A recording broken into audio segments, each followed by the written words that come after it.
Assalomu alaykum hammaga.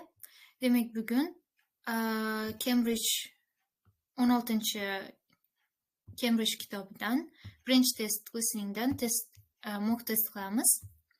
Birinchi navbatda hamma savollarni siz ham men ham bir vaqtda ishlab ketamiz. Undan keyin analiz qilishni boshlaymiz. Hozir men part 1 ni audiosini qo'yaman. Start test 1 part 1. Bir daqiqa.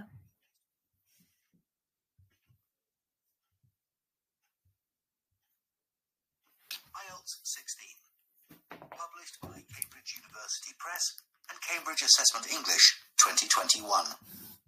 This recording is copyright. Test 1. This is the IELTS listening test.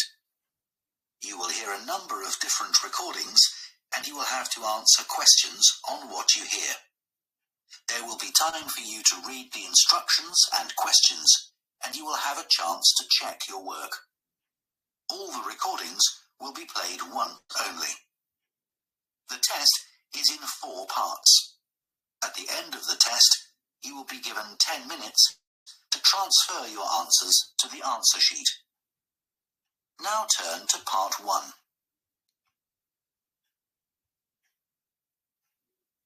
Part 1. You will hear a man phoning to find out about some children's engineering workshops. First, you have some time to look at questions 1 to 3.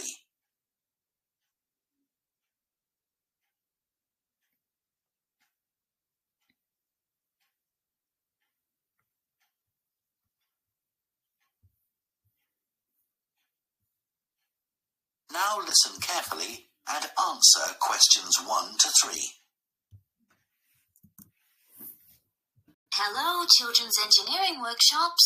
Oh, hello. I wanted some information about the workshops in the school holidays. Sure. I have 2 daughters who are interested. The younger one's Lydia. She's 4. Do you take children as young as that? Yes. Our tiny engineers workshop is for 4 to 5-year-olds. What sorts of activities do they do? All sorts. For example, they work together to design a special cover that goes round an egg, so that when it's inside, they can drop it from a height and it doesn't break. Well, sometimes it does break, but that's part of the fun. Right. And Lydia loves building things. Is there any opportunity for her to do that? Well, they have a competition to see who can make the highest tower. You'd be amazed how high they can go. Right. But they're learning all the time as well as having fun. For example, one thing they do is to design and build a car that's attached to a balloon, and the force of the air in that actually powers the car and makes it move along.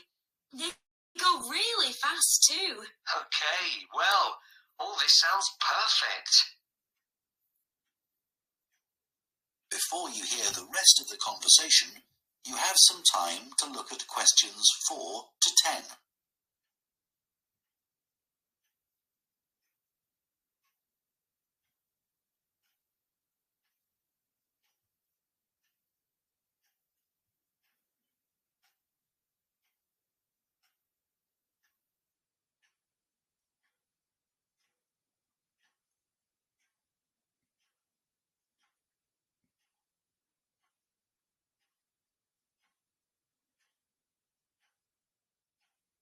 Now listen and answer questions 4 to 10. Now, Carly, that's my older daughter, has just had her 7th birthday. So, presumably, she'd be in a different group. Yes, she'd be in the junior engineers.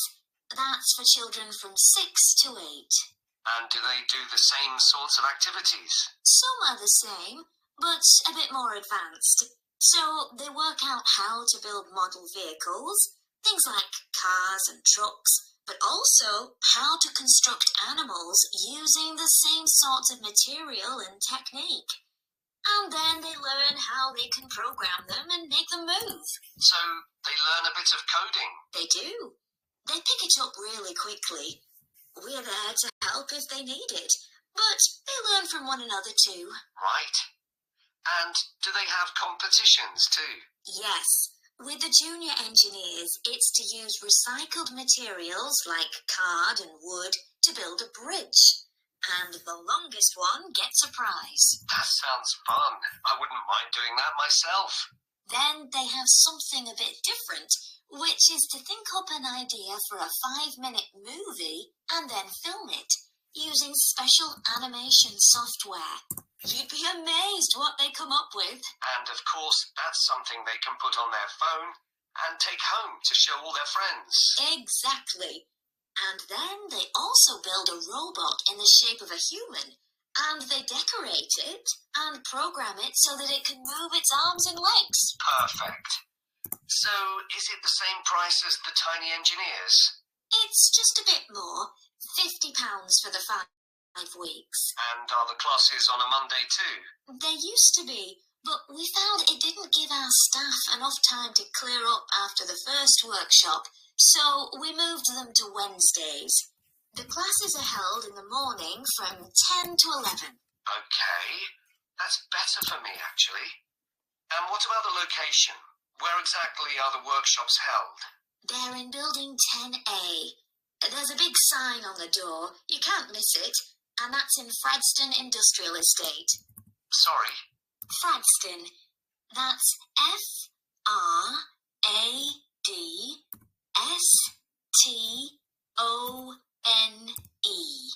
And that's in Grassford, isn't it? Yes, or past the station.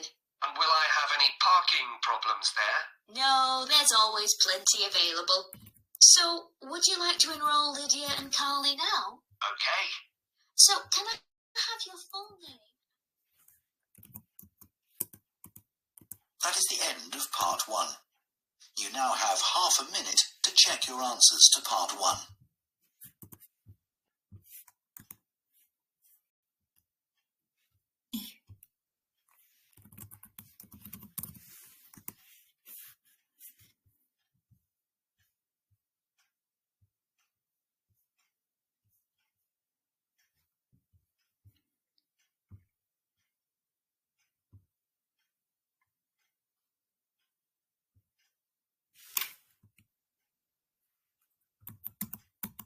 Part 4.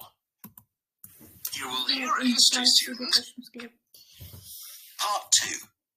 You will hear the managing director of a company called Stevenson's welcoming a group of work experience students. First, you have some time to look at questions 11 to 14.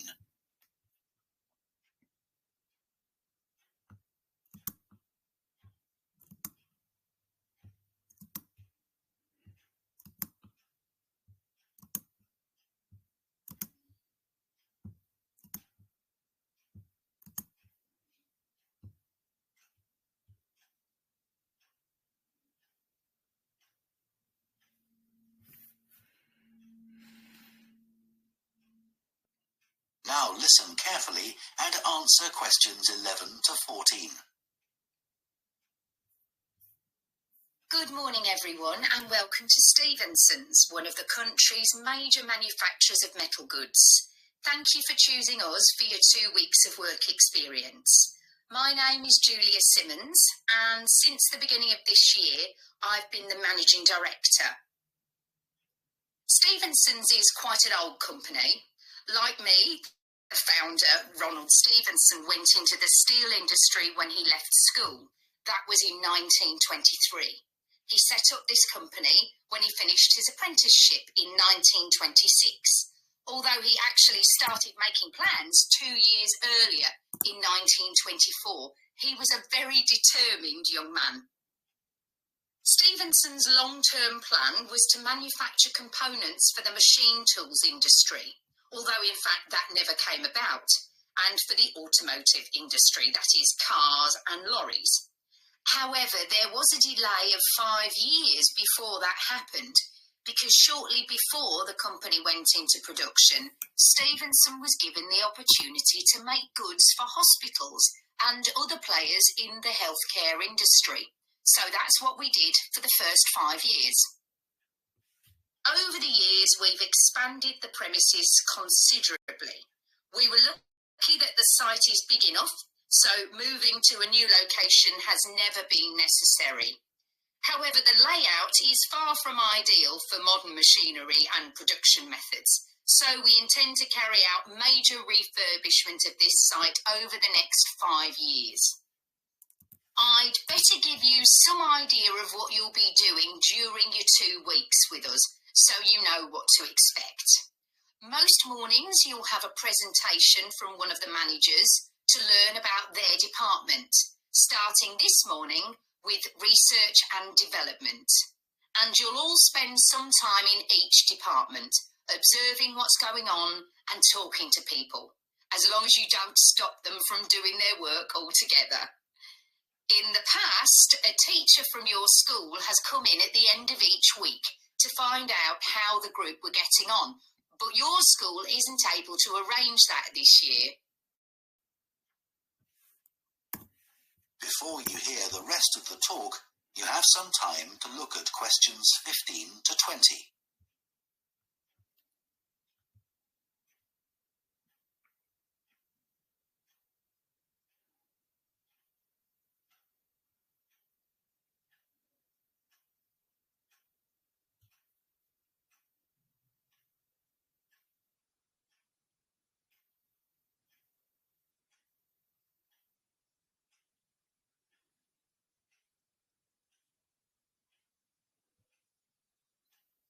Now listen and answer questions 15 to 20. Okay, now I'll briefly help you to orientate yourselves around the site. As you can see, we're in the reception area, which we try to make attractive and welcoming to visitors. There's a corridor running left from here, and if you go along that, the door facing you at the end is the entrance to the coffee room. This looks out onto the main road on one side and some trees on the other, and that'll be where you meet each morning. The factory is the very big room on the far side of the site. Next to it is the warehouse, which can be accessed by lorries going up the road to the turning area at the end.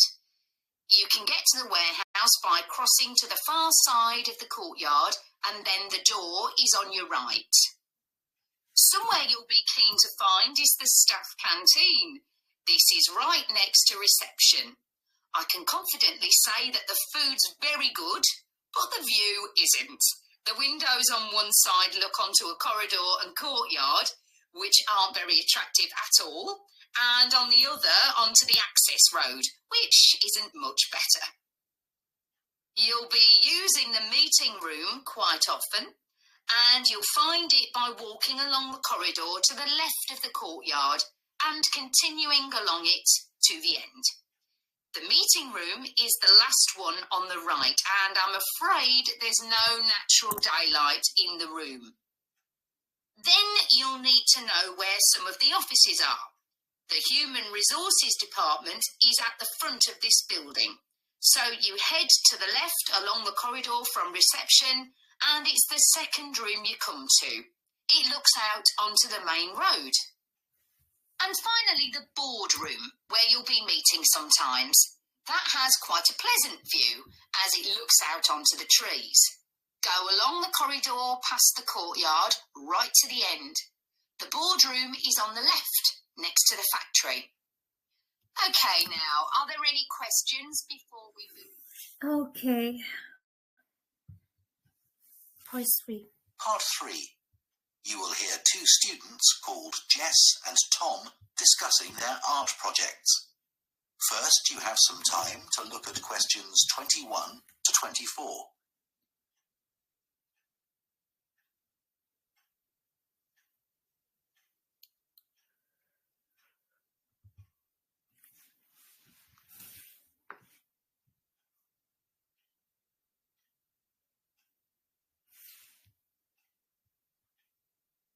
Now listen carefully and answer questions 21 to 24.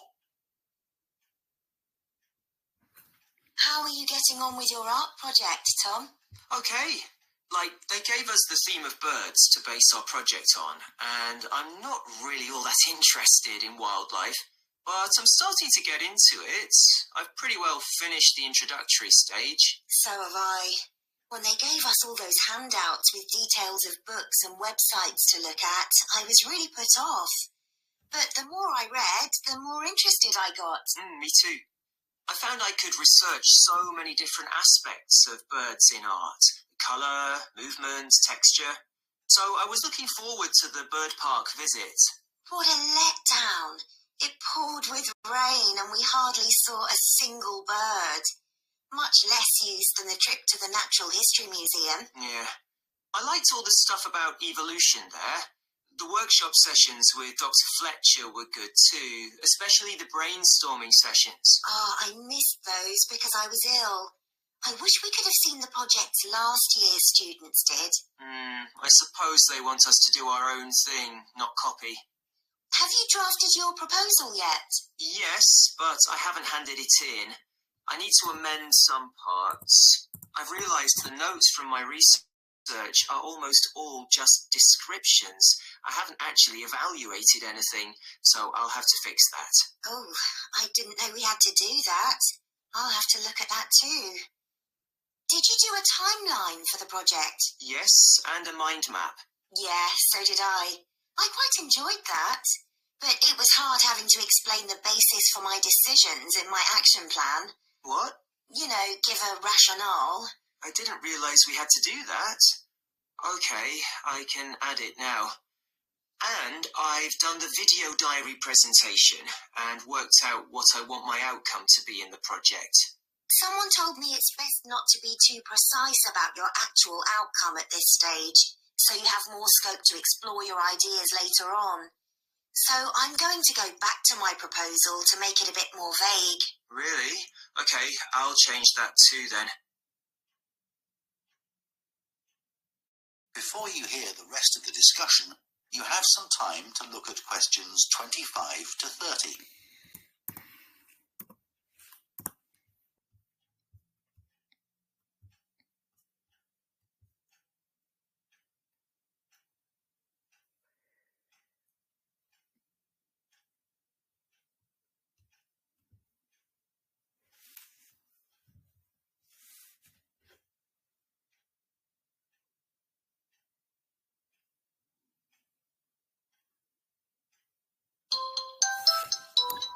Bir dakika.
Devam etamiz. The woman with a white bird behind her. Yo'q. Now listen and answer questions 25 to 30. One part of the project I'm unsure about is where we choose some paintings of birds and say what they mean to us. Like, I chose a painting of a falcon by Landseer. I like it because the bird's standing there with his head turned to one side, but he seems to be staring straight at you. But I can't just say it's a bit scary, can I? You could talk about the possible danger suggested by the bird's look. Oh, okay. There's a picture of a fishhawk by Audubon I like. It's swooping over the water with a fish in its talons and with great black wings which take up most of the picture. So you could discuss it in relation to predators and food chains? Well, actually, I think I'll concentrate on the impression of rapid motion it gives. Right. Do you know that picture of a kingfisher by Van Gogh? It's perching on a reed growing near a stream. Yes, it's got these beautiful blue and red and black shades. I've actually chosen it because I saw a real kingfisher once when I was little. I was out walking with my grandfather and I've never forgotten it. Oh, so we can use a personal link? Sure. Okay. There's a portrait called William Wells. I can't remember the artist, but it's a middle-aged man who's just shot a bird. And his expression and the way he's holding the bird in his hand suggests he's not sure about what he's done. To me, it's about how ambiguous people are in the way they exploit the natural world. Interesting. There's Gauguin's picture, Vira Matti. He did it in Tahiti. It's a woman with a white bird behind her that is eating a lizard. And what I'm interested in is what idea this bird refers to. Apparently, it's a reference to the never-ending cycle of existence. Wow. I chose a portrait of a little boy, Giovanni de Medici. He's holding a tiny bird in one fist. I like the way he's holding it carefully so he doesn't hurt it. Oh, right. That is the end of part 3. You now have half a minute to check your answers to part 3.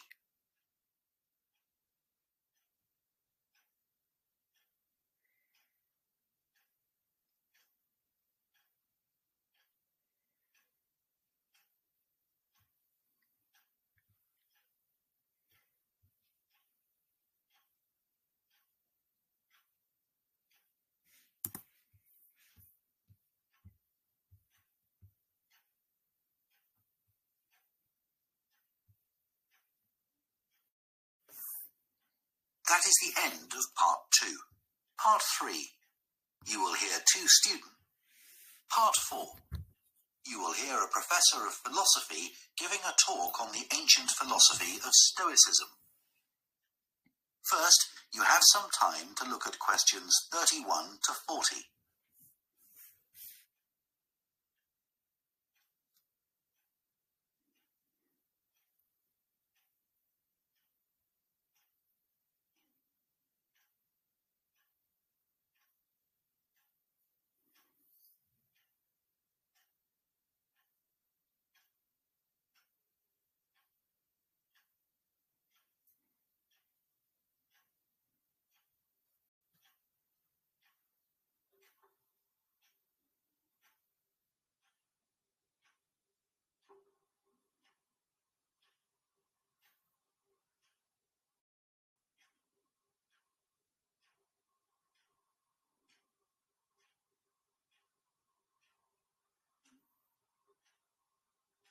Now listen carefully and answer questions 31 to 40. Ancient philosophy is not just about talking or lecturing or even reading long, dense books. In fact, it is something people have used throughout history to solve their problems and to achieve their greatest triumphs. Specifically, I am referring to Stoicism, which in my opinion is the most practical of all philosophies and therefore the most appealing. Stoicism was founded in ancient Greece by Zeno of Citium in the early 3rd century BC, but was practiced by the likes of Epictetus, Cato, Seneca, and Marcus Aurelius. Amazingly, we still have access to these ideas, despite the fact that the most famous Stoics never wrote anything down for publication. Cato definitely didn't. Marcus Aurelius never intended his meditations to be anything but personal. Seneca's letters were, well, letters, and Epictetus's thoughts come to us by way of a note-taking student. Stoic principles were based on the idea that its followers could have an unshakable happiness in this life, and the key to achieving this was virtue. The road to virtue, in turn, lay in understanding that destructive emotions like anger and jealousy are under our conscious control. They don't have to control us, because we can learn to control them. In the words of Epictetus, external events I cannot control, but the choices I make with regard to them I do control. The modern-day philosopher and writer Nassim Nicholas Taleb defines a Stoic as someone who has a different perspective on experiences which most of us would see as wholly negative. A Stoic transforms fear into caution, pain into transformation, mistakes into initiation, and desire into undertaking.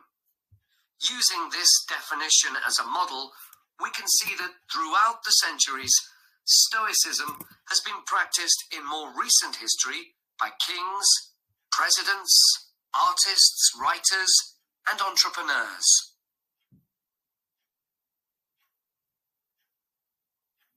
The founding fathers of the United States were inspired by the philosophy. George Washington was introduced to Stoicism by his neighbors at age 17, and later put on a play based on the life of Cato to inspire his men. Thomas Jefferson kept a copy of Seneca beside his bed. Writers and artists have also been inspired by the Stoics. Eugene Delacroix, the renowned French Romantic artist, known best for his painting Liberty Leading the People, was an ardent Stoic, referring to it as his consoling religion. The economist Adam Smith's theories on capitalism were significantly influenced by the Stoicism that he studied as a schoolboy, under a teacher who had translated Marcus Aurelius's works. Today's political leaders are no different, with many finding their inspiration from the ancient texts. Former US President Bill Clinton rereads Marcus Aurelius every single year, and many have compared former President Obama's calm leadership style to that of Cato. Wen Jiabao, the former Prime Minister of China, claims that Meditations is one of 2 books he travels with, and that he has read it more than 100 times over the course of his life. Stoicism had a profound influence on Albert Ellis, who invented cognitive behavior therapy, which is used to help people manage their problems by changing the way that they think and behave. It's most commonly used to treat depression. The idea is that we can take control of our lives by challenging the irrational beliefs that create our faulty thinking, symptoms, and behaviors by using logic instead. Stoicism has also become popular in the world of business. Stoic principles can build the resilience and state of mind required to overcome setbacks, because Stoics teach turning obstacles into opportunity, a lesson every business entrepreneur needs to learn. I would argue that studying Stoicism is as relevant today as it was 2,000 years ago, thanks to its brilliant insights into how to lead a good life. At the very root of the thinking, there is a very simple way of living. Control what you can and accept what you can't. This is not as easy as it sounds and will require considerable practice. It can take a lifetime to master.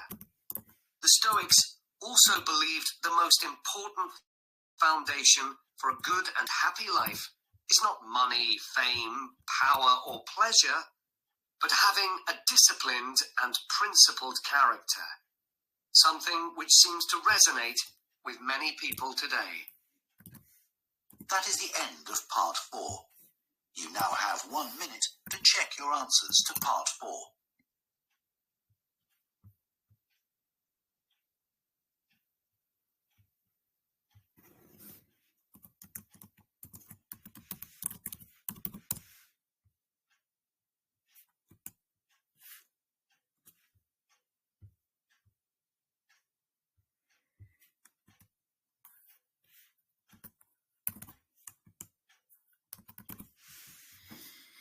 Xo'p, to'g'risi men concentration yo'qotib qo'ydim o'rtada.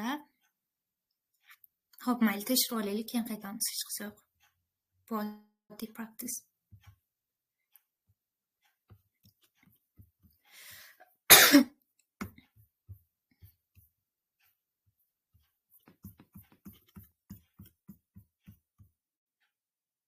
Test 1.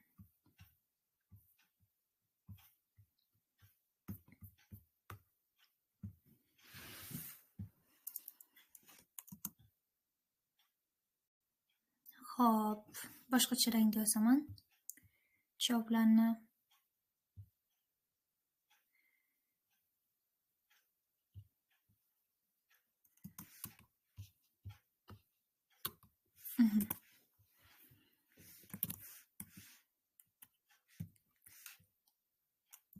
Xo'p, shuni tekshirib, nechtadan nechta chiqqanini yozib qo'ysam, shuni o'zi yetadi.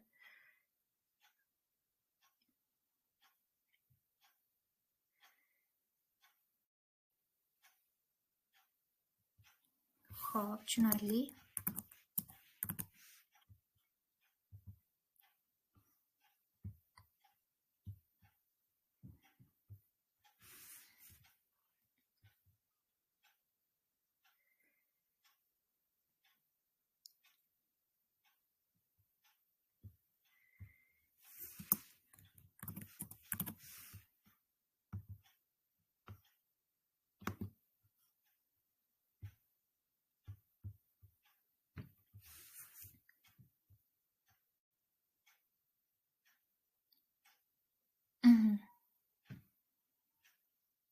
Yigirma CE bo'ldi, keyin BE. 25 ga D, CAH, FG. Yaxshi. Shu part 4da ozgina xato qildim. Xo'p, 31 noto'g'ri, 32 yo'q, 33, 34 bitta, 35, 36, 37 ikkita, keyin 39 3ta, 40 bilan 4ta. 4ta 10ta bo'lganda 34ta bo'ladi.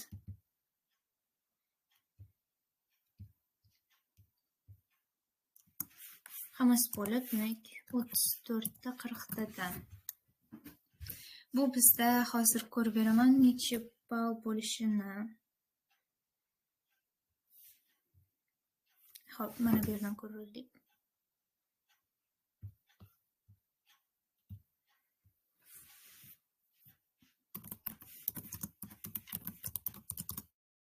IELTS listening score.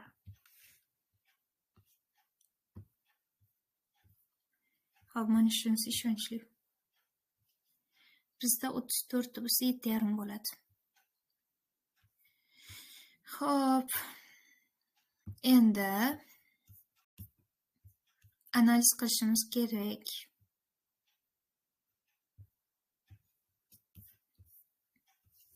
Xo'p, endi boshqadan analiz qilamiz.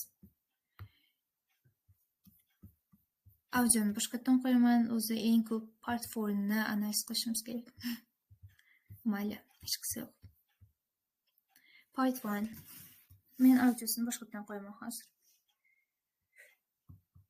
IELTS 16. some children's engineering workshops. The workshops in the school holidays. Sure. I have two daughters who are interested. The younger one's Lydia. She's 4. Do you take children as young as that? Yes. Our tiny engineers workshop is for 4 to 5-year-olds. What sorts of activities do they do? All sorts. For example, they work together to design a special cover that goes round an egg. So special covers that goes round an egg dedi. Ya'ni tuxumni o'rab turadigan qanaqadir qobiq yasashadi va shunda tuxumni pastga tashlashadi, shunda tuxum sinmasligi kerak. Lekin sinsa ham bu shunchaki kulgi bo'ladi, lekin asosan sinmasligi kerak. Shu uchun bu yerda birinchiga javob egg bo'ldi. Xo'p, when it's inside, they can drop it from a height and it doesn't break. Well, sometimes it does break, but that's part of the fun. Right. And Lydia loves building things. Is there any opportunity for her to do that? Well, they have a competition to see who can make the highest tower. who can make the highest tower?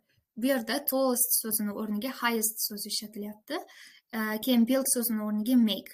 Make the highest tower, build the tallest tower. Shu uchun bu yerda ikkinchiga to'g'ri javob tower bo'ldi.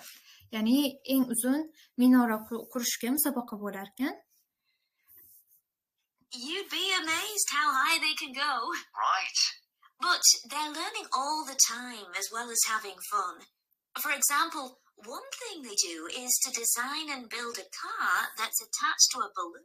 One thing they do is to design a car that attached by balloon dedi. Ya'ni bu yerda design a car deyapti, make a car deyishni o'rniga. Sharga qotirilgan mashinani yasashar ekan. Shunda tez yuradi deb aytadi hozir. And the force of the air in that actually powers the car and makes it move. Sharning ichidagi havo mashinani yurgizar ekan, shuni aytibdi. They go really fast too. Okay, well, all this sounds perfect. Ozgina o'tkazib boramiz. Okay. So, presumably, she'd be in a different group. Yes, she'd be in the junior engineers. That's for children from 6 to 8. And do they do the same sorts of activities? Some are the same, but a bit more advanced. So they work out how to build model vehicles, things like cars and trucks, but also how to construct animals. And also how to construct animals and deb davom etib ketyapti. Ya'ni build so'zini o'rniga bu yerda construct ishlatilyapti. And animals. Shu uchun to'rtinchiga to'g'ri javob bizda animals bo'ldi. Using the same sorts of material and technique. And then they learn how they can program them and make them move. So, they learn a bit of coding. They do. They pick it up really quickly. We're there to help if they need it. But they learn from one another too. Right. And do they have... Qarang, mana shu yerda how to program so'zini o'rniga coding degan so'zni ishlatdi. competitions too? Yes. With the junior engineers, it's to use recycled materials like card and wood to build a bridge. And the longest one gets a prize. Ular shunaqa recycled materiallardan, ya'ni qayta ishlangan materiallardan ko'prik yasashar ekan va eng uzuni yasagani deb davom ettirib ketyapti. Ya'ni 5-ga to'g'ri javob bizda bridge bo'ldi. That sounds fun. I wouldn't mind doing that myself. Then they have something a bit different, which is to think up an idea for a 5-minute movie and then film it. For a 5-minute movie and then film it. Ya'ni create a short movie. Short degani qisqa degani, ya'ni 5 minutlik kino. 5 minutlik dedimi? Ya'ni u 5 minut degani biz uchun qisqa. Ya'ni short so'zini o'rniga 5 minutlik video deb aytib ketyapti u yerda. Shu uchun 6-ga to'g'ri javob bizda movie. Special animation software. You'd be amazed what they come up with. And of course, that's something they can put on their phone and take home to show all their friends. Exactly. And then they also build a robot in the shape of a human. And They also build a robot in the shape of a human dedi. Ya'ni odam shaklidagi robot yasashar ekan. Bu bizda humanoid deyishni o'rniga the shape of human dedi. Ikkalasi ham odam shaklida degani. Create it and program Oh, it, it's not 6-minute programs. movie, and then film it using special animation software. You'd be amazed what they come up with. And of course, that's something they can put on their phone and take home to show all their friends. Exactly.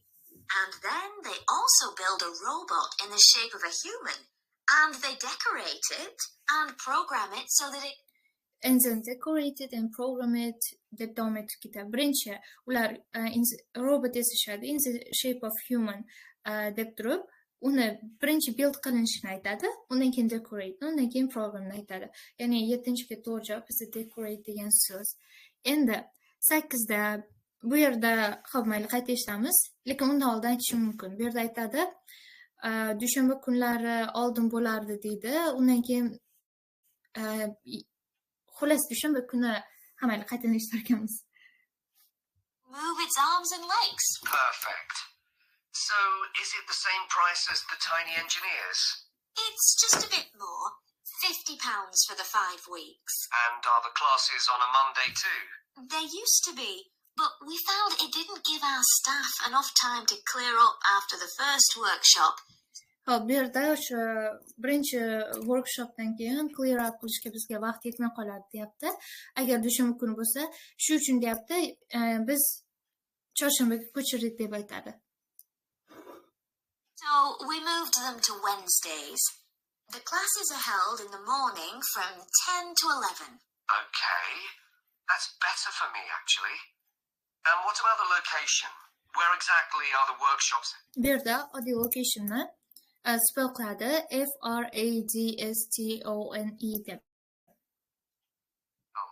They're in building 10A. There's a big sign on the door. You can't miss it. And that's in Fradston Industrial Estate. Sorry.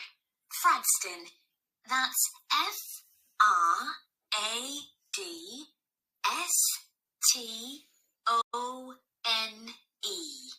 And that's in Grassford, isn't it? Yes, or past the station.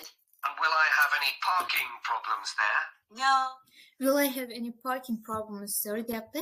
Ya'ni mashinasini qo'ygani Stankada muammo bo'ladimi deb so'rasa, yo'q, plenty of parking deb gapirib beradi hozir. There's always plenty available. So, would you like to enroll Lydia and Carly now? Okay. Xo'p, bu bizda part 1 edi. Endi part 2ga o'tamiz. Buni qilish uchun biz multiple choice'da jadvalni create qilamiz. Xo'p. Jadvalimiz 4 tali bo'ladi. Esingizda bo'lsa, buni sal kattaytiramiz endi. Shunday. Endi birinchisiga keywords in the question. Keyingisiga keywords in the audio. Undan keyin bizda sequence bor edi. Ketma-ketlik variantlarni aytishdagi va nihoyat bizda correct answerlar.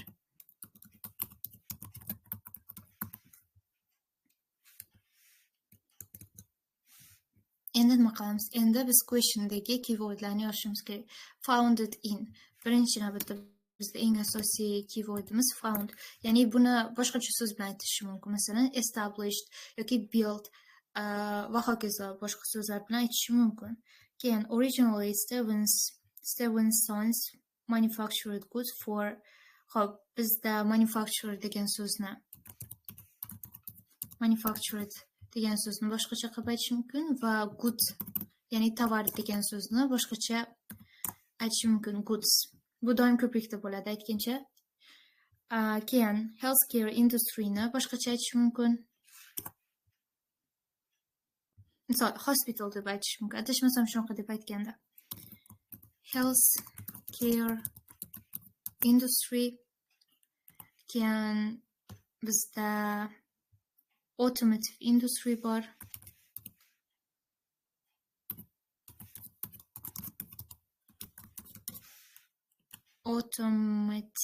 automotive so'zi bizda mana bu yerda o bo'lar ekan. Manufactured bo'ladi. Xo'p. Keyin machine tools industry. Xo'p, bu qolaversa, menimcha buni boshqacha qilib aytmaydi. What does the speaker say about the company premises? As the company has recently moved. Move so'zi, umuman move degan so'z katta ehtimol bilan almashtirilmaydi, lekin ehtiyot shart yozib qo'yamiz. The company has recently moved.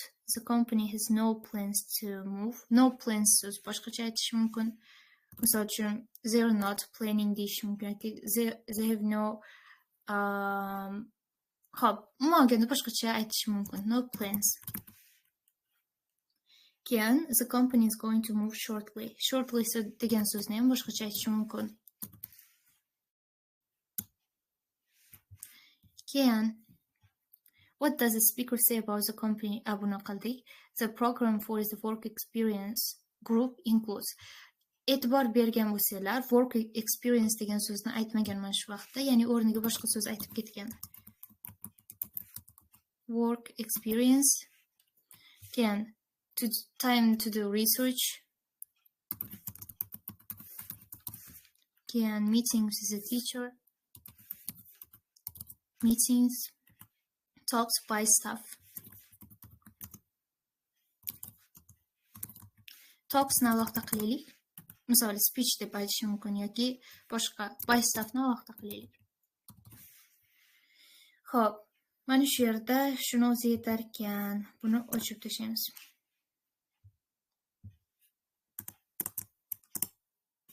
Mayli. Endi eshitamiz. Bu bizda Section 2 edi. Part 2. I've been the managing director. Stevenson's is quite an old company. Like me, the founder, Ronald Stevenson, went into the steel industry when he left school. That was in 1923. He set up this company. I've been the managing director. Stevenson's is quite an old company. Like me, the founder, Ronald Stevenson, went into the steel industry when he left school. That was in 1923. He set up this company when... Qarang, bu yerda 1923 ni aytdi. Shunchaki maktabni bitirganligi haqida ma'lumot berish uchun. Ya'ni bu yerda Stevenson's bu yerda founded bo'ldimi yoki yo'qmi, buni aytgani yo'q. Finished his apprenticeship in 1926 when he left school. That was in 1923. He set up this company when he finished his apprenticeship. He set off this company. Yani founded degan so'zni o'rniga set off degan so'z ishlatildi. Set off this company when he finished his qanaqadir bir narsasini tugatgandan keyin set off qilibdi, establish qilibdi bu kompaniyani va o'sha yili bizda hozir aytadi. 1926, ya'ni C variant bizda to'g'ri javob. Birinchi navbatda A variantda aytdi, keyin B ga o'tdi. C ga o'tdi, uzr kechirasiz. Demak, birinchi A ni aytdi, undan keyin C ni aytdi. He actually started making plans 2 years earlier in 1924. He was a very determined young man. Bu yerda aytibdi, 1924-yilda, ya'ni 2 yil oldin u plan qilishni boshlagan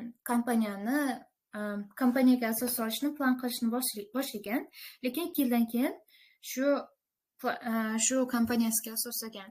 Ya'ni bizda A variant nima uchun noto'g'ri? Chunki u yilda shunchaki maktabni bitirgan.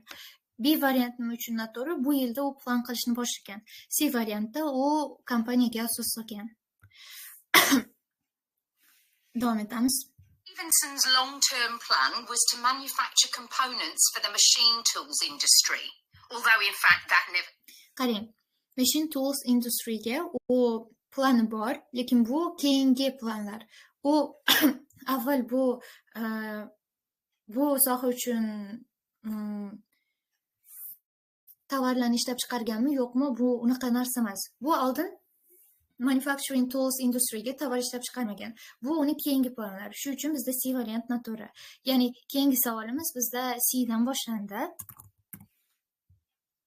Came about, and for the automotive industry, that Okay, is okay, cars, years earlier in 1924, he was a very determined young man. Stevenson's long-term plan was to manufacture components for the machine tools industry, although in fact that never came about, and for the automotive industry, that is. Undan keyin automotive industryni aytibdi. Hozir A variantga aytadi. Bizda sequence undan keyin C bo'ldi. Cars and lorries. However, there was a delay of 5 years before that happened, because shortly before the company went into production, Stevenson was given the opportunity to make goods for hospitals and other players in Make goods for hospitals. Bu yerda manufactured goods o'rniga ya'ni manufactured degan so'zni o'rniga make so'zini ishlatdi. Made goods for hospitals. Goods so'zi o'zgartirilmadi, shuning uchun tushirib tashlagan bo'ladi. Keyin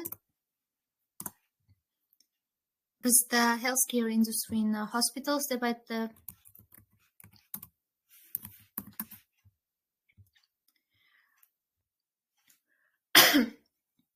Xo'p, bu yerda aytibdiki, bizda machine tools industry nima uchun bo'lmadi? Chunki u avvalgi rejalari shu bo'lgan. Machine tools industriga mahsulot ishlab chiqarish bo'lgan avvalgi rejalari, lekin u automotive industryga o'tib ketgan. Va buni qilishdan oldin healthcare industryga u ozgina vaqt goodslarni manufacture qilib bergan. Shuning uchun bizda to'g'ri javob A bo'ldi. Sequence'imizda oxirgi aytilgan javob ham shu. Birinchida C bo'ldi, undan keyin A bo'ldi va endi keyingi savolga o'tamiz. Automotive industryni o'chirib yuborgan bo'ladi.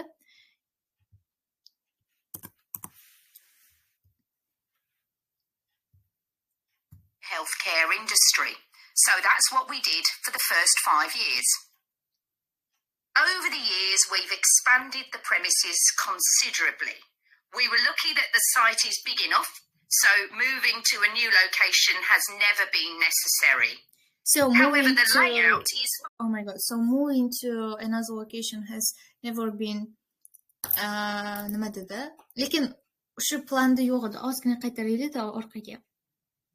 In the healthcare industry. So that's what we did for the first 5 years. Over the years, we've expanded the premises considerably. We were lucky that the site is big enough, so moving to a new location has never been necessary. Xo'p, bu yerda aytibdi.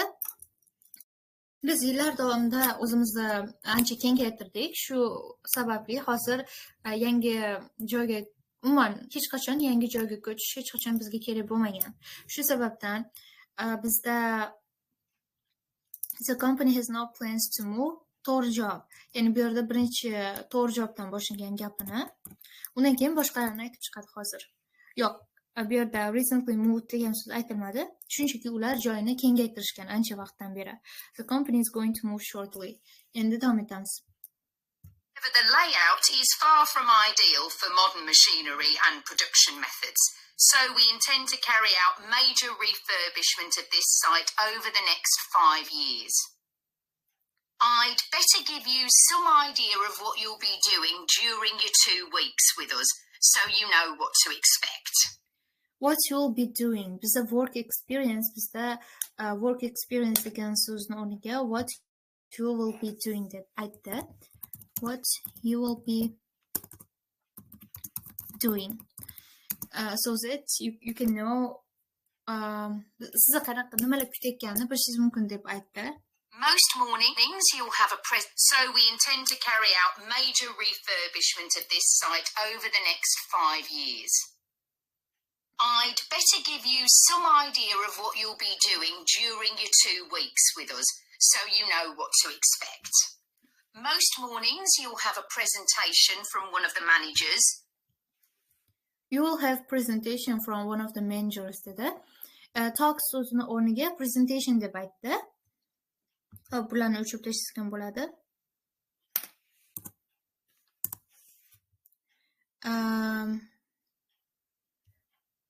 bunda birinchi B'ni aytdi, keyin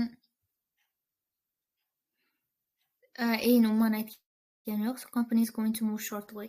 Company dedi bitta joyini keyin yana ham rivojlantirishga harakat qiladi dedi. Lekin bu yerda qayergadir ko'chish haqida hech qanaqa gap ketmadi. Shu uchun bizda bitta to'g'ri javob B bo'ldi bunda. Keyin bunda talk so'zini o'rniga presentation degan so'zni aytdi. Mana bu yerda you will have a presentation by one of the managers dedi. Ya'ni by staff xodimlardan deyishni o'rniga menejerlardan dedi. Shu uchun by managersni yozsak bo'ladi bu yerga. Endi davom etamiz. To learn about their department, starting this morning with research and development. And you'll all spend some time in each department, observing what's going on and talking to people, as long as you don't stop them from doing their work altogether. In the past, a teacher from your school has come in at the end of each week to find out how the group were getting on, but your school isn't able to arrange that this year. Xo'p, qarang, bu yerda birinchi navbatda to'g'ri javobdan boshlandi deb aytdik. Ya'ni bizda C dan boshlandi. Undan keyin research degan so'zni aytdi, lekin bu umuman bu yerda time to do research degan narsaga umuman aloqasi yo'q. Not given asida A variant. Undan keyin B'ni aytdi. Meeting with the teacher. Avvallari o'qituvchilar bilan shunaqa suhbatlar, uchrashuvlar bo'lgan ekan, lekin hozirgi vaqtda bu narsa bo'lmas ekan. Ya'ni bu oldin bo'lgan ish, shu uchun noto'g'ri javob. Bizda bitta to'g'ri javobimiz bu C bo'ldi. Keyin aytganda research so'zi ishlatildi. Bu shunchaki chalg'itish uchun desam ham bo'ladi. Meetings bu yerda meeting so'zini o'rniga nima ishlatdi? Hozir orqaga qaytaramiz. You don't stop them from doing their work altogether. In the past, a teacher from your school has come in at the end of each week to find out how the group were getting on. Bu yerda shunchaki ular kelishadi deb aytibdi. Meeting so'zi aytilmayapti. Shunchaki o'qituvchilar kelishadi deb aytdi. Talks and presentation dedi, by staff and by one of the managers dedi. Xo'p, demak bu tugadi. 14 ga to'g'ri javob C bo'ldi. Shunaqa. Endi bizda map, ya'ni xarita. Bu men uchun shaxsan eng qiyin tasqlardan bittasi. Birinchi navbatda biz qilishimiz kerak bo'lgan narsa mana bizning audioni qo'yishdan oldin bizga ozgina vaqt beradi, to'g'rimi? Men qiladigan ishim birinchi navbatda main roadni, ya'ni main roaddan oldin entrance, ya'ni kirish qismini qidirish bo'ladi. Reception. Bizda reception entrance vazifasini bajaradi. Mana shu yerdan kirib turib, yoki bu yerga ketish mumkin, yoki bu yerga ketish mumkin. Agar bu yerga ketsa, mana bunday bizda koridordan yurilishi mumkin. Ya'ni bu koridordan yurgandan keyin C tarafga o'tishga yo'l yo'q. Demak, C ga o'tish uchun birinchi navbatda courtyarddan o'tishimiz kerak ekan. Kirganda courtyardga kirib turib, keyin C ga borishimiz kerak. Agar bizda shunchaki receptiondan kirib chapga yuring desa, bu tarafga yuramiz, o'ngga yuring desa, bu tarafga yuramiz. Ya'ni eng qiladigan katta ishimiz birinchi navbatda kirish qismini qidirish bo'ladi. Hozir men audioni qo'yaman. Along that, the door facing you at the end. Now listen and answer questions 15 to 20. Okay, now I'll briefly help you to orientate yourselves around the site. As you can see, we're in the reception area, which we try to make attractive and welcoming to visitors. There's a corridor running left from here. There is a corridor running left from here dedi. Ya'ni bizda hozir ikkita koridor bor. Bittasi chap tomonda, ikkinchisi bu tomonda. Hozir bizga chap tomonga yuring deb aytibdi.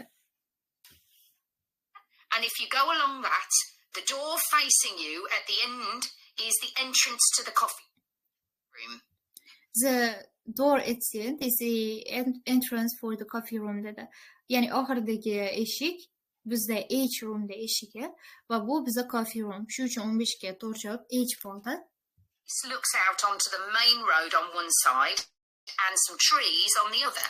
o'sha coffee roomimiz bir tarafdan main roadga qarayapti, ikkinchi tarafdan bizga treelarga qarab turadi. Umuman olganda bu mantiqan to'g'ri javob, shu uchun H bo'ldi. And that'll be where you meet each morning. The factory is the very big room on the far side of the site. Next to it is the warehouse, which can be accessed by lorries going up the road to the turning area at the end. Hop, You can get to the warehouse by crossing to the far side of the courtyard and qarang, siz hozir warehouse ga borishingiz mumkin deyapti. Courtyardni oxiridagi, uzoqrog'idagi eshikdan kesib o'tgandan keyin deyapti. Ya'ni aytdim, bizga C tarafga o'tish uchun mana bu koridorlardan yurishning foydasi yo'q. Chunki bu yerda o'tish yo'l yo'q. Bittagina yo'l courtyardni kesib o'tish dedim. Bizda courtyardni kesib o'tish uchun 3 tagina joy bor. Bittasi bu taraf, bittasi bu taraf va ikkinchisi uzoqroq taraf. Hozir bizga uzoqroq tarafni kesib o'tib, keyin u yerga borasiz deb aytayapti. Bu yerni kesib o'tganimizda bizda 3 ta variant bor. B, E yoki C. Hozir shuni aniqlaymiz. the door is on your right. Is on your right dedi. Ya'ni o'ng tarafimizda bizda bittagina katta xona bor. Ana o'sha C bizda warehouse bo'ldi. Bu 16-savolga to'g'ri javob edi. Somewhere you'll be keen to find is the staff canteen. This is right next to reception. I can confidently say Keyin bizda staff canteen o'tdi va bu narsa bizda right next to reception. Receptiondan shundoqqina keyingi xona. Bizda ikkitagina variant bor. Bittasi J, ikkinchisi G. Ikkosidan bittasi. that the food's very good, but the view isn't. U yerda ovqatlar juda yaxshi ekan, lekin view, ya'ni nima desam bo'ladi? Shu ko'rinish, ya'ni ko'rinish deydimi, o'sha so'z tilimga kelmayapti. Bir daqiqa. Atmosfera, ko'rinish deydi-ku, hammaylar o'sha narsa, ya'ni ovqat yaxshi bo'lsa ham ko'rinish yaxshi emas ekan. Windows on one side look onto a corridor and courtyard, which aren't very attractive at all, and on the other onto the access road. Bu yerda aytyapti, o'sha view yaxshi emas. Bitta tarafdan courtyardni koridori ko'rinib tursa, bu umuman attractive emas deyapti. Ya'ni bu taraf va ikkinchi tarafdan access road ko'rinib turadi deyapti. Bu ham yaxshi emas ekan. View-ni yomon qilib turadi ekan, ovqat yaxshi bo'lsa ham. Ya'ni bizda access road bilan courtyard ko'rinib turadigan bittagina xona bu J. G demoqchi edim. J da bizda access road emas, main road ko'rinib turadi. Isn't much better. You'll be using the meeting room quite often, and you'll find it by walking along the corridor to the left of the courtyard. Keyin bizda meeting room haqida gap ketyapti va u yerga borish uchun deyapti, koridorda yurishingiz kerak. Qaysiki courtyardni chap tomondagi koridor. Bizda courtyardni chap tomondagi koridor bu yo'l. Hozir biz shu yo'ldan yuryapmiz. Continuing along it to the end. Continuing along it to the end. Ya'ni oxirigacha boramiz. Bizda A yoki B variant. The meeting room is the last one on the right, and The meeting room is on the last one on the right side dedi. Ya'ni bizda oxirgi A yoki B bor, o'ng tarafdagi bizda to'g'ri javob. Bu bizda 18 meeting room va bizda B to'g'ri javob bo'ldi. afraid there's no natural daylight in the room. Then you'll need to know where some of the offices are. The Human Resources Department is at the front of this building. Human Resources bu buildingni oldi qismida ekan. Ya'ni B ni oldi qismi yoki E bo'lishi mumkin, yoki A bo'lishi mumkin. Yo'q, A bizda next to deb aytardi katta ehtimol bilan. Ya'ni buni oldi qismida bizda E variant to'g'ri javob katta ehtimol bilan. Ya'ni in the front of deganda yoki at the front of deganda biz to'g'ri javobni allaqachon topib bo'lgandik. So you head to the left along the corridor from reception, and it's the second room you come to. Xo'p. Bu yerda ozgina orqaga qaytaraylik-da. Left of the courtyard and continuing along it to the end. The meeting room is the last one on the right, and I'm afraid there's no natural daylight in the room. Then you'll need to know where some of the offices are. The Human Resources Department is at the front of this building. So you head to the left along the corridor from... Xo'p, at the front of this building debdi. Bu yerda bir haqida gap ketmayapti, boshqa building haqida gap ketyapti. Shuning uchun bizda koridordan yurasiz deb gapirayotgan joyga follow qilishimiz kerak. The meeting room is the last one on the right, and I'm afraid there's no natural daylight in the room. Then you'll need to know where some of the offices are. The Human Resources Department is at the front of this building. So you head to the left along the corridor from reception. Receptiondan left koridorga yurasiz deyapti, chap koridorga. Bu yerdan yursak, And it's the second room you come to. shu koridorni yurayotganda ikkinchi xona ekan. Bu bizda I nomerdagi I harf ostidagi xona. Shuning uchun bizda to'g'ri javob 19 ga I bo'ldi. Bu bizda Human Resources bo'ladi. It looks out onto the main road. Va u main road ko'rinib turar ekan. And finally, the boardroom, where you'll be meeting sometimes. That has quite a pleasant view as it looks out onto the trees. Go along the corridor past... Xo'p, qarang. Bizda oxirgisi boardroom va unda juda ham yaxshi viewlar bor ekan, chunki u yerdan daraxtlar ko'rinib turadi. Ya'ni bizda yoki mana shu tarafda bo'ladi. Boshqa variantimiz yo'q, chunki C allaqachon ishlatilgan, u yerda daraxt ko'rinib turadi ekan. Demak, mana shu 4 ta xonadan bittasi, uni ham H ishlatilgan. Shuning uchun bizda 3 ta variant qoldi. A, D yoki F. Courtyard, right to the end. The boardroom is on the left, next to the... Courtyardni koridordan yursangiz oxirida deyapti. Oxirgi xona bizda boardroom bo'ladi. U yerda daraxtlar ko'rinib turadi va hozir aytadi factorydan keyin deb aytadi. Tree. Okay, now, other apartment is at the front of this building. So you head to the left along the corridor from reception, and it's the second room you come to. It looks out onto the main road. And finally, the boardroom, where you'll be meeting sometimes. That has quite a pleasant view as it looks out onto the trees. Go along the corridor past the courtyard, right to the end. The boardroom is on the left, next to the factory. Next to the factory. Ya'ni mana shu koridordan yursangiz oxirgi tarafdagi chap tomondagi xona bizda boardroom bo'lar ekan va u factorydan keyin bo'ladi. Shuning uchun bizda to'g'ri javob A bo'ldi. Xo'p, mapni qilayotganda demak qilishimiz kerak bo'lgan birinchi navbatdagi ish bu kirish qismini qidirish. Chunki audio o'sha tarafdan boshlanadi va yo'nalishlarni aniqlab olish, bu yerga ketish mumkin, bu yerga ketish mumkin. Agar bu yerga ketsa, oxirgi yo'limiz bu bo'ladi.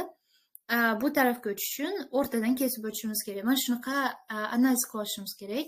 Undan keyin map o'zi ikki xil bo'ladi. Ba'zida har bitta variantlarni alohida aytadi. Ya'ni har bittasi receptiondan boshlanadi. Receptiondan yurib, bu yoqqa yurasiz deydi yoki receptiondan yurib, yana bitta gapni qaytaraveradi. Misol, courtyardni chap tomondagi koridor deb 3-4 marta aytish shekilli bilmayman. Lekin ba'ziga audiolarda, misol uchun receptionda yurib turib Ayga keldik. Ay bizda Human Resources xonasi edi, to'g'rimi? Undan keyin u qaytib receptionga qaytmaydi. Receptiondan yana qaytib yurasiz, yana bu narsani qayta aytmaydi. Human Resources xonasidan boshlab turib koridorga yurib ketasiz dedi. Ya'ni siz bu javobni topa olmasangiz, keyingi javoblarni ham topa olmaysiz degani bu. U qiyinroq variant bo'ladi. Unda juda ham diqqatni maksimal darajada oshirish kerak. Endi bizda part 3 bo'ladi, 3-inchisi. Students called Sites to look at. I was really put off. But the more... Into it, I've pretty well finished the introductory stage. So have I. When they gave us all those handouts with details of books and websites to look at, I was really put off. Orqaga qaytaraylik ozgina. Like, they gave us the theme of... Now listen carefully and answer questions 21 to 24. How are you getting on with your art project, Tom? Okay. Like, they gave us the theme of birds to base our project on, and I'm not really all that interested in wildlife, but I'm starting to get into it. I've pretty well finished the introductory stage. So have I. When they gave us all those handouts with details of books and websites. Qarang, birinchi handoutdan boshlandi. Ya'ni E variant. Hozir bizni qilishimiz kerak bo'lgan birinchi navbatdagi ish bu keywordlarni belgilab olish. Birinchisida keyword. Bizda park so'zi bizda keyword. Nimaga? Chunki parkka qanaqadir visit berilgan, o'shandan keyin uni qiziqishi ortgan bu proyektga. Ikkinchisida workshop, uchinchisida museum, to'rtinchisi projects va beshinchisida handout. Ya'ni eng asosiy markazimiz qaratilishi kerak bo'lgan so'zlarni biz highlight qilishimiz kerak edi. Va bo'sh so'zlar katta ehtimol bilan audioda takrorlanadi. Misol, handout so'zi birinchi boshlandi. Ya'ni bu taskimizda sequence birinchi i dan boshlandi. Aslida buni ham jadval qilishimiz kerak-da, mayli. Handoutni gapiryapti-da. Hozir davom etamiz. Sting. So many different aspects of birds in art. The colour, movement, texture. So that was the theme of birds to base our project on, and I'm not really all that interested in wildlife, but I'm starting to get into it. I've pretty well finished the introductory stage. So have I. When they gave us all those handouts with details of books and websites to look at, I was really put off. But the more I read, the more interested I got. Me too. The more I read, the more interested I got. Ya'ni u qancha ko'p o'qisa, shuncha qiziqishi ortgan bu mavzuga. Ya'ni handoutlarni o'qib qiziqishi ortgan. Hozir bu narsani Tom agree qiladi. Ya'ni bizda qaysi biri foydali deb so'rayapti-ku. Shu uchun to'g'ri javoblardan bittasi i bo'ladi. Picture like the natural history of books and websites to look at, I was really put off. But the more I read, the more interested I got. Me too. I found Me too dedi-da. Bu agreementni bizga ko'rsatadi. how big so many different aspects of age. So have I. When they gave us all those handouts with details of books and websites to look at, I was really put off. But the more I read, the more interested I got. Me too. I found I could research so many different aspects of birds in art. The colour, movement, texture. So I was looking forward to the bird park visit. What a letdown. It poured with rain and we hardly saw a single bird. Much Xo'p, bu less yerda aytibdi, Bird Park haqida gap ketyapti. Tomga bu narsa qiziq bo'lgandi boshida, lekin aytibdiki, anaqa Jess aytibdi, yomg'ir yoqqandi va umuman biz hattoki bir dona ham qush ko'rmadik deb aytibdi. Ya'ni bu narsa ularga foydasi bermagan, chunki yomg'ir yoqqan, shu sabab qushlarni ko'rishmagan. Variant o'z-o'zidan chiqib ketadi. Variantni ishlatib oldik. B, C, D 3 ta variantdan bittasini tanlashimiz kerak endi. Natural world in art. The colour, movement, texture. So I was looking forward to the bird park visit. What a letdown. It poured with rain and we hardly saw a single bird. Much less use than the trip to the Natural History Museum. Yeah.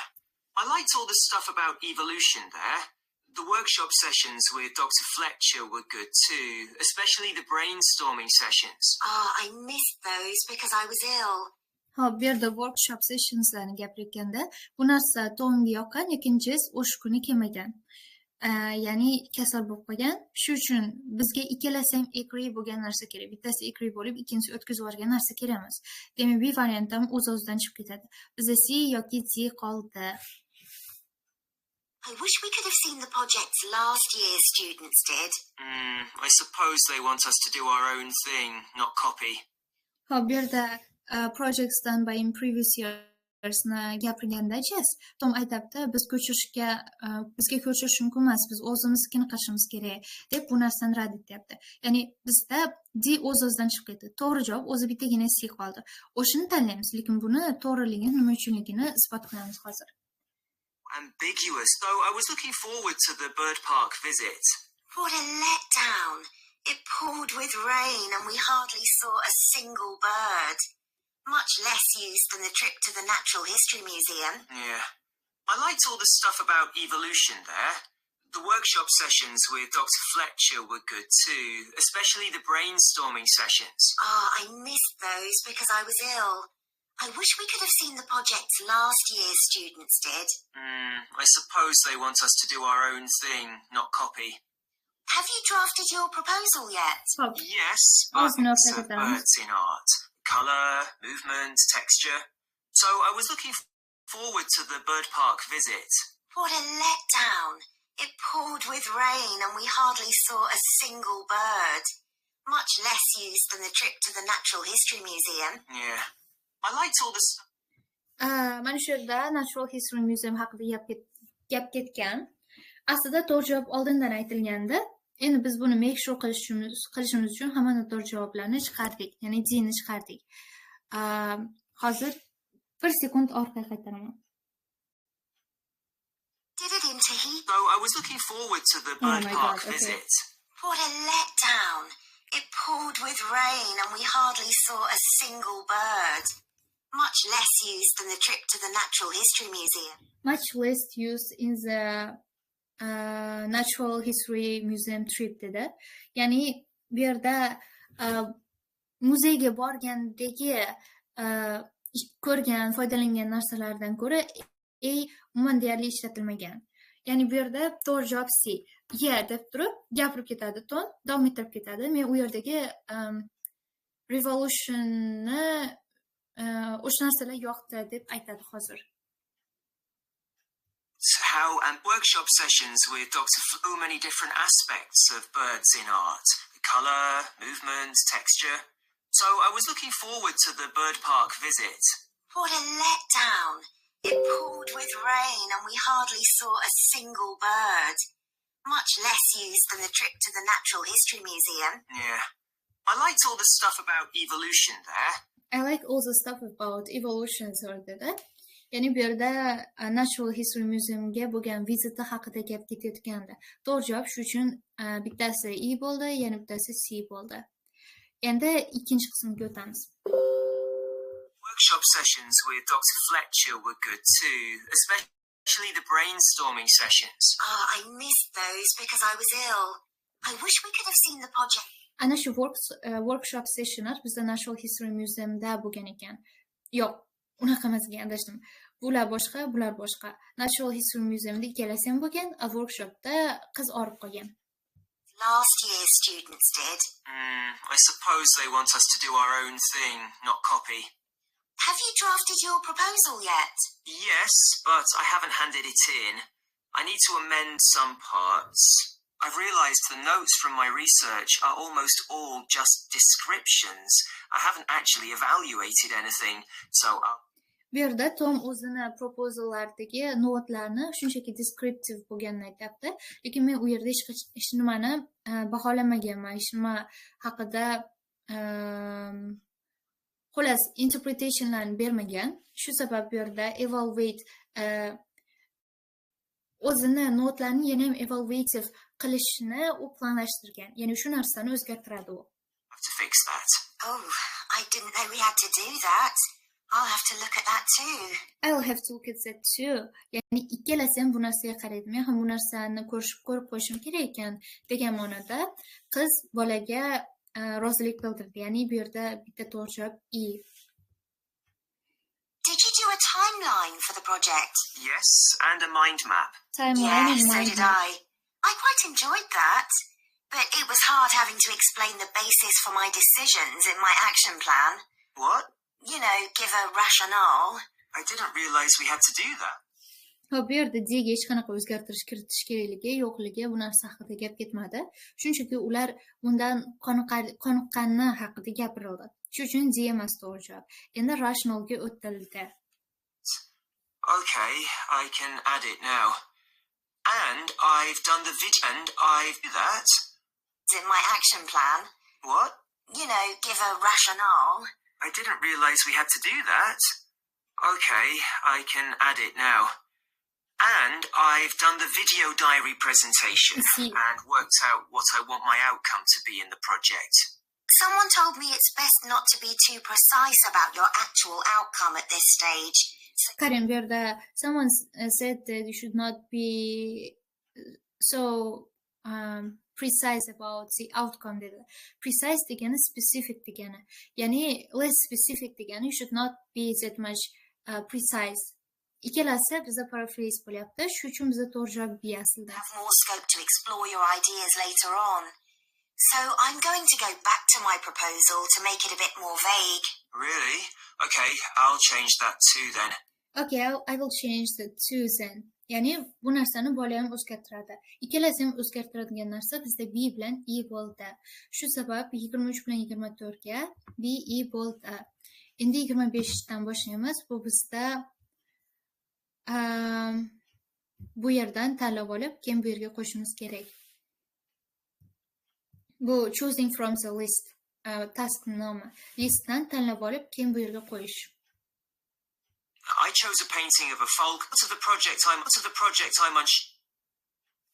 One part of the project I'm unsure about is where we choose some paintings of birds and say what they mean to us. Like, I chose a painting of a falcon by Landseer. I like it because the bird's standing there with his head turned to one side, but he seems to be staring straight at you. But I can't just say it's a bit scary, can I? You could talk about the possible danger You could talk about the possible danger suggest by the bird's look. Oh, okay. There's a picture. Ya'ni you could talk about the possible danger. Possible danger degani possible threat, potential threat degani. Possible so'zi potential bilan almashtirilyapti. Danger so'zi threat so'zi bilan almashtirilyapti. Shu sabab bizga 25 ga to'g'ri javob D bo'ldi. The Fishhawk by Audubon I like.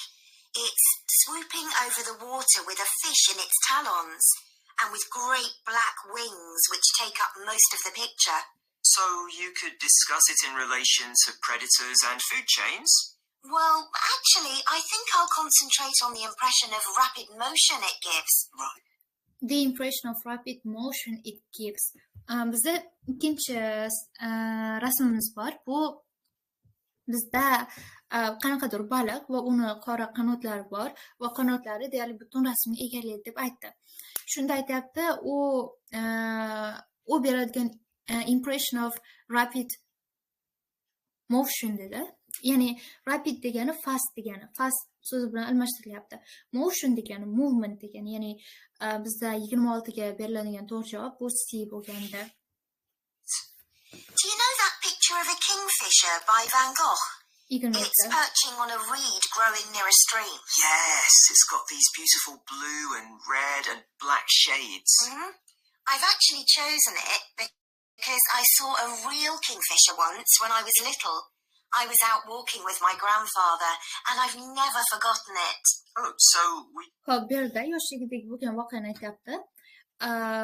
Buvasi bilan tashqarida yurgan vaqtlari, xullas, ya'ni childhood memory haqida gapiryapti. Hozir bola aytadi, sen buni shu narsa bilan bog'lashing mumkin deb aytadi hozir. Use a personal link. Sure. You can use as a personal link. Ya'ni bu yerda childhood memoryga bog'langan qanaqadir bog'liqlikni ifodalashing mumkin degan ma'noda aytdi. Shu uchun bizda 27 ga to'g'ri javob A bo'ldi. Okay. There's a portrait called William Wells. I can't remember the artist, but it's a middle-aged man who's just shot a bird. And his expression and the way he's holding the bird in his hand suggests he's not sure about what he's done. Suggests he's not sure about what he has done. Ya'ni u nima qilganligiga hali tushunib yetmaganligini ifodalaydi deyapti. Bu yerda was not sure bizda confused degan so'z bilan almashtirilgan va attitude to nature bu yerda qushni o'ldirib qo'yib qo'lda ushlab turganligi va nima qilganligini tushunmayotganligi bu bizda tabiatga bo'lgan chalkash munosabatligini ifodalayapti. To me, it's about how ambiguous people are in the way they exploit the natural world. How ambiguous the people are in the ways that they exploit the nature. Ya'ni ular tabiatni vayron qilishayotganda qanchalik g'alatiligini ko'rsatadi deb aytadi bola. Bu yerda confused attitude to nature deb ifodalanyapti. Shu uchun keyingi savolga to'g'ri javob bizda H bo'ldi. Interesting. There's Gauguin's picture via a Matty. O'ttiz. He did it in Tahiti. It's a yo'q, woman with a 20 white bird behind her that is eating a lizard. And what I'm interested in is what idea this bird refers to. Apparently, it's a reference to the never-ending cycle of existence. Apparently, it's a reference to never-ending cycle of. Shu joyni orqaga qaytaraylik ozgina. Bird refers to. Apparently, it's a reference to the never-ending cycle of existence. Apparently, it's a reference to never-ending cycle of existence dedi. Bu yerda qarang, life so'zi existence so'zi bilan almashtirilgan. Continuity degani davomiylik, ya'ni never ending, hech qachon tugamaydigan degan so'z bilan davomiylik bizda paraphrase bo'lyapti. Bu narsa bizda F ni to'g'ri javobligini ko'rsatadi. I chose a portrait of a little boy carefully so he doesn't hurt it. Oh, right. Kichkina bolacha biron qanaqadir qushni ushlab turganda uni jarohatlamaslikka juda ham harakat qilayotganini gapiryapti. Bu narsa bizda bir daqiqa protection of nature, ya'ni jivaning to'g'riligini o'z-o'zidan ko'rsatadi. Ya'ni qushga ozor bermaslikka u harakat qiladi va bir tarafdan tabiatni himoya qilish degani bu narsa bilan ustimiz tushadi. Shu uchun bizda to'g'ri javob G bo'ldi 30 ga. Endi eng qilingan katta xatoni hozir to'g'rilaymiz. Bu yerda men concentration yo'qotib qo'ydim o'rtada. Boshida boshlandi bu narsa. Shu uchun hozir buni analiz qilishdan foyda yo'q. Yaxshisi yana bir marta qaytadan ishlab chiqish kerak buni. 31.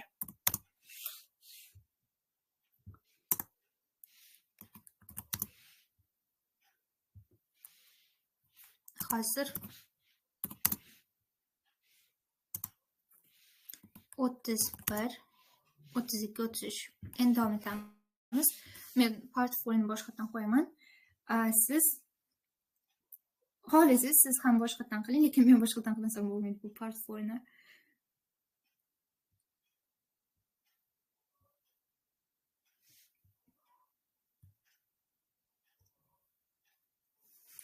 Xo'p, bizda vaqt berilgan. Buni bitkazib yuborsam bo'ladi. Just about talking or lecturing or even reading long, dense books. In fact, it is something people have used throughout history to solve their problems and to achieve their greatest triumphs.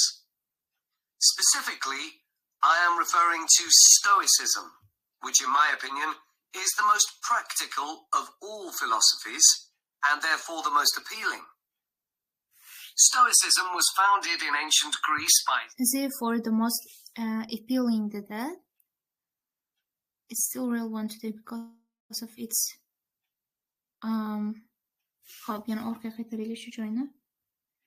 used throughout history to solve their problems and to achieve their greatest triumphs.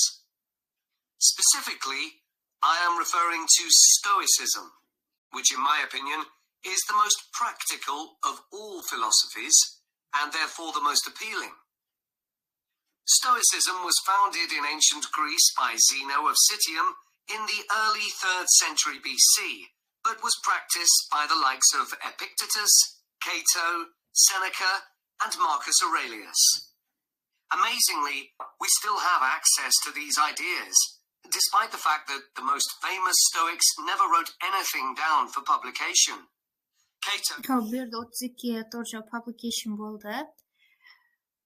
Lekin 31 ga nimaligini nimagadir eshita olmayapman. History to solve their problems and to achieve their greatest triumphs. Specifically, I am referring to Stoicism, which in my opinion is the most practical of all philosophies. Bu yerda aytyapti because of its practical appeal bo'ladi. Shu practical ligi uni the most appealing qiladi.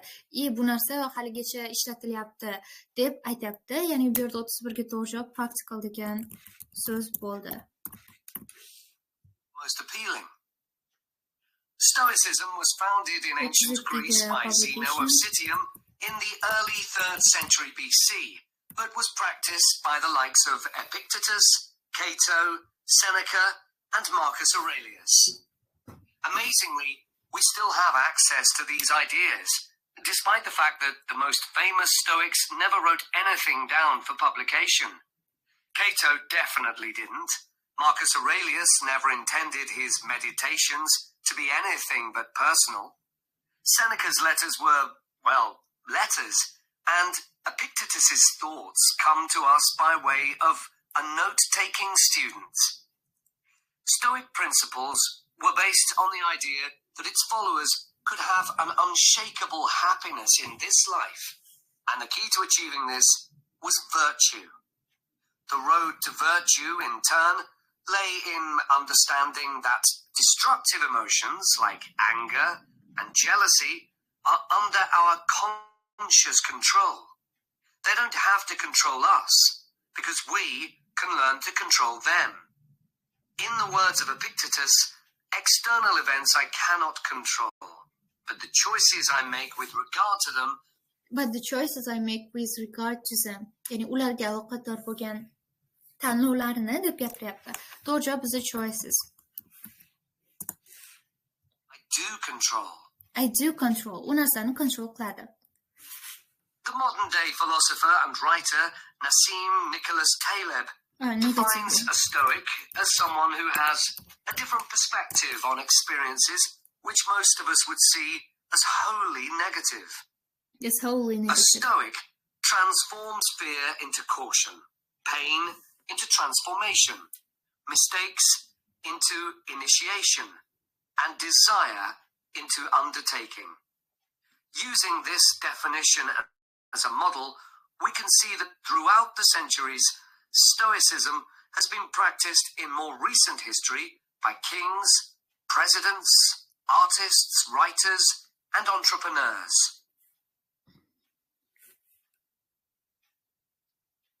The founding fathers of the United States were inspired by the philosophy. George Washington was introduced to Stoicism by his neighbors at age 17, and later put on a play based on the life of Cato to inspire his men. Thomas Jefferson kept a copy of Seneca beside Bu yerda play bo'lish kerak. Organize a play about Cato to motivate his men. Bu yerda 35 ga to'g'ri javob play. Bu pyesa degani. his bed. Writers and artists have also been inspired by the Stoics. Eugene Delacroix, the renowned French romantic artist, known best for his painting Liberty Leading the People, was an ardent Stoic, referring to it as his consoling religion. The economist Adam Smith's theories on capitalism was Theories on capitalism. Ideas on capitalism bilan ustimiz tushadi. Ya'ni 36 ga to'g'ri javob capitalism. Capitalism. influenced by the Stoicism that he studied as a schoolboy, under a teacher who had translated Marcus Aurelius's works. Today's political leaders are no different, with many finding their inspiration from the ancient texts. Former US President Bill Clinton rereads Marcus Aurelius every single year, and many have compared former President Obama's calm leadership style to that of Cato. Wen Jiabao, the former Prime Minister of China, claims that Meditations is one of 2 books he travels with, and that he has read it more than 100 times over the course of his life. Stoicism had a profound influence on Albert Ellis, who invented cognitive behavior therapy, which is used to help people manage their problems by changing the way that they think and behave. It's most commonly used to treat depression. It's the most commonly used to treat depression dedi. To treat depression degani depressiyani davolash. The treatment for depression degani depressiyani davosi, ya'ni ikkalasi bir xil tushunchalar. Shuning uchun 17ga to'g'ri javob depression bo'ldi.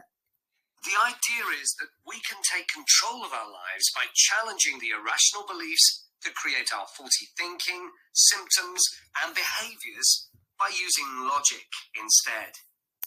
Stoicism has also become popular in the world of business.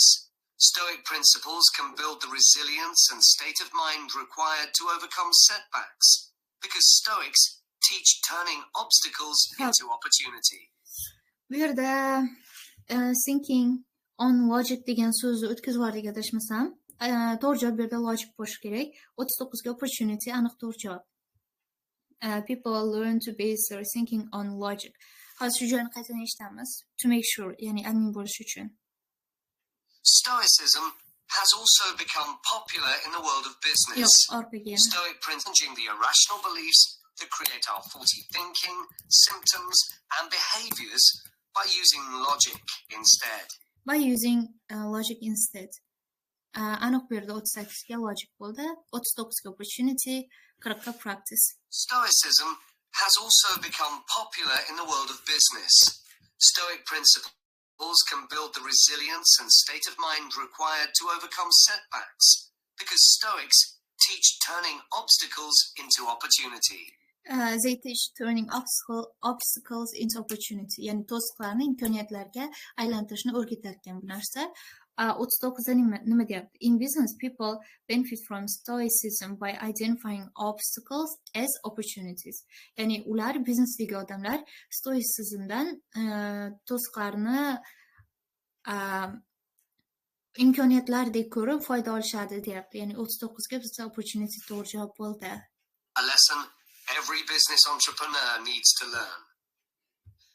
I would argue that studying Stoicism is as relevant today as it was 2,000 years ago, thanks to its brilliant insights into how to lead a good life. At the very root of the thinking, there is a very simple way of living. Control what you can and accept what you can't. This is not as easy as it sounds and will require considerable practice. And will require considerable practice. A lot of ni considerable bilan almashtiryapti va u nima o'zi? Ya'ni nima qila olsang, shuni shu joyni orqaga qaytaraylik-da. There is a very simple way of living. Control what you nima qila olsang o'shani nazorat qil, nima qila olmasang o'shani qabul qil. Bu juda ham oson ish emas, chunki bu juda ham ko'p praksisni talab qiladi deb aytadi. Aytganimdek, considerable a lot of o'rniga keldi. Va u bizda oddiygina yashash, shunchaki simple livingni o'rgatadi deyapti. Bu yerda good life bilan ustimiz tushadi. Mana shu yerda praksisni tugatsak bo'ladi. Bu bizda butun mock testni analizi edi. Xo'p, amayli o'zimiz uchun bir tekshirib qo'ysak zarar bo'lmaydi. Bu bizda test 1 edi. How practical publication choices, negative play, capitalism, depression, logic bo'ldi. Demak, bu bizda oxirgi test edi. Hammaga e'tiboringlar uchun rahmat. Ko'rishguncha xayr.